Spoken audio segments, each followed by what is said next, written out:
నుంచి కే శ్రీమతి నా పేరు. ఏం పేరు? శ్రీమతి. శ్రీమతి. చెప్పండి. సార్ నేను 2012 డిఎస్సిలో సెలెక్ట్ అయ్యాను. అయితే అప్పటి నుంచి బీఆర్ఎస్ గవర్నమెంట్ వల్లనే మాది పోయింది. అప్పుడు లోకల్ ఇష్యూ వచ్చి అయితే తర్వాత దాన్ని మా గవర్నమెంటే వచ్చింది, మేమే సెట్ చేస్తామని కిరణ్ కుమార్ రెడ్డి గారు ఉన్నప్పుడు చెప్పారు బీఆర్ఎస్ గవర్నమెంట్. ఆ గవర్నమెంట్ ఉన్నప్పుడు కూడా చాలా సభలలో 2012 డిఎస్సి అభ్యర్థులు అనుకుంటాం ఇస్తున్నాం అప్పుడు తెలంగాణ రాలేదు కదా.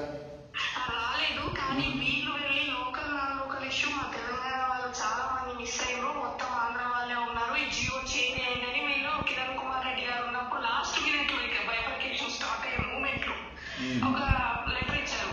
దాని ప్రకారం వాళ్ళు జియో చేంజ్ చేశారు. చేంజ్ చేస్తే ఏమైందంటే తెలంగాణ వాళ్ళు పోయి తెలంగాణ వాళ్ళు వేరే వాళ్ళు వచ్చారు. అయితే 2012 జియో ప్రకారం మేము సెలక్షన్ అయినాం, సర్టిఫికేట్ వెరిఫికేషన్ అయినా అంతా అయిపోయింది. బీఆర్ఎస్ గవర్నమెంట్ ఇలా జరిగింది, మీరు లెటర్ ఇవ్వడం వల్ల అంటే వచ్చేది మన గవర్నమెంట్ కదా, కిరణ్ కుమార్ రెడ్డి గారు వెళ్ళిపోతున్నారు, మేమే చూసుకుంటాం అని అన్నారు. చాలా సభలలో తిరుగుతూ వరంగల్ సభలో అక్కడ ఇక్కడ అనౌన్స్మెంట్ చేశారు కేసీఆర్ గారు, మేము ఇస్తున్నాం అని. అయితే అప్పటి నుంచి ఇప్పటి వరకు అదే పెండింగ్ ఉంది ఇష్యూ. అయితే ఇప్పుడు 2008 వాళ్ళది కూడా క్లియరెన్స్ అయింది. మేము కూడా కోర్టు కేసులు తిరుగుతూనే ఉన్నాం అప్పటి నుంచి. ఎలక్షన్ అయిపోయిన తర్వాత కూడా మా చేతిలోకి రాలేదు ఇప్పటి వరకు. కోర్టు ఏం డైరెక్షన్ ఇచ్చింది? కోర్టు రివైజ్ చేయమన్నది, మళ్ళీ లిస్ట్ రివైజ్ చేయమన్నది. గవర్నమెంట్ ఏమో మేమే వచ్చినాం మేమే ఇస్తున్నాం అనుకుంటే 10 సంవత్సరాలు అయిపోయింది. కాదు మీరంతా కోర్టు వేసింది కదా, కోర్టు వేసిన తర్వాత ఇవ్వమని ఏమీ చేయలేదా? అది కోర్టులో వేసాము, ఆ కోర్టు ఏమి ఇచ్చిందంటే మళ్ళీ లిస్ట్ రివైజ్ చేసి ఇవ్వండి అని చెప్పింది. అదేం చేయలేదు, పెండింగ్ ఉంది ఇంకా. రివైజ్ చేయలేదా మళ్ళా? చేయలేదు. అయితే ఇప్పుడు 8 వాళ్ళని కూడా కోర్టు క్లియరెన్స్ ఇచ్చింది వాళ్ళని. దాంతో పాటు మా అభ్యర్థులు కూడా తిరుగుతున్నారు అక్కడ హైదరాబాద్ లో. అప్పుడప్పుడు చిన్నారెడ్డి గారిని కలవడానికి చాలా ప్రయత్నాలు చేస్తున్నారు. ఈ మా నియోజకవర్గం నుంచి మీకు నేను ఫస్ట్ టైం చెప్పడం. అయితే ఇప్పుడు 8 వాళ్ళని కూడా కోర్టు క్లియరెన్స్ ఇచ్చింది వాళ్ళని.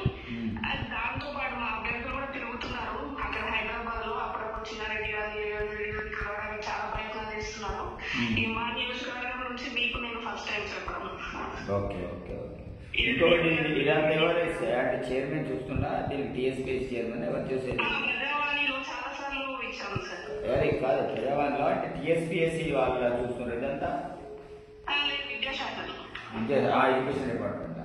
Education department DSC school assistant Telugu కరం అది. అప్పట్లో సర్టిఫికేట్ వెరిఫికేషన్ అయింది, ఫోటోస్ వచ్చినాయి, పేపర్ స్టేట్మెంట్స్ అయింది, నాకు జాబ్ వచ్చిందని చాలా పబ్లిసిటీ అయిపోయింది. ఒక 1 వీక్ లో పోస్టింగ్ ఆర్డర్స్ తీసుకునే ముందు జియో చేంజ్ చేశారు. లోకల్ తెలంగాణ మూమెంట్ స్టార్ట్ అయ్యి మా ఉద్యోగం పోయింది. లోకల్ నాలుగు మీకు తెలంగాణ కదా? తెలంగాణ అయినా పోయింది, అది విషయం సార్. మీరు తెలంగాణ అయినప్పటికీ రోస్టర్స్ చేంజ్ చేశారు జియో చేంజ్ చేయడం వల్ల.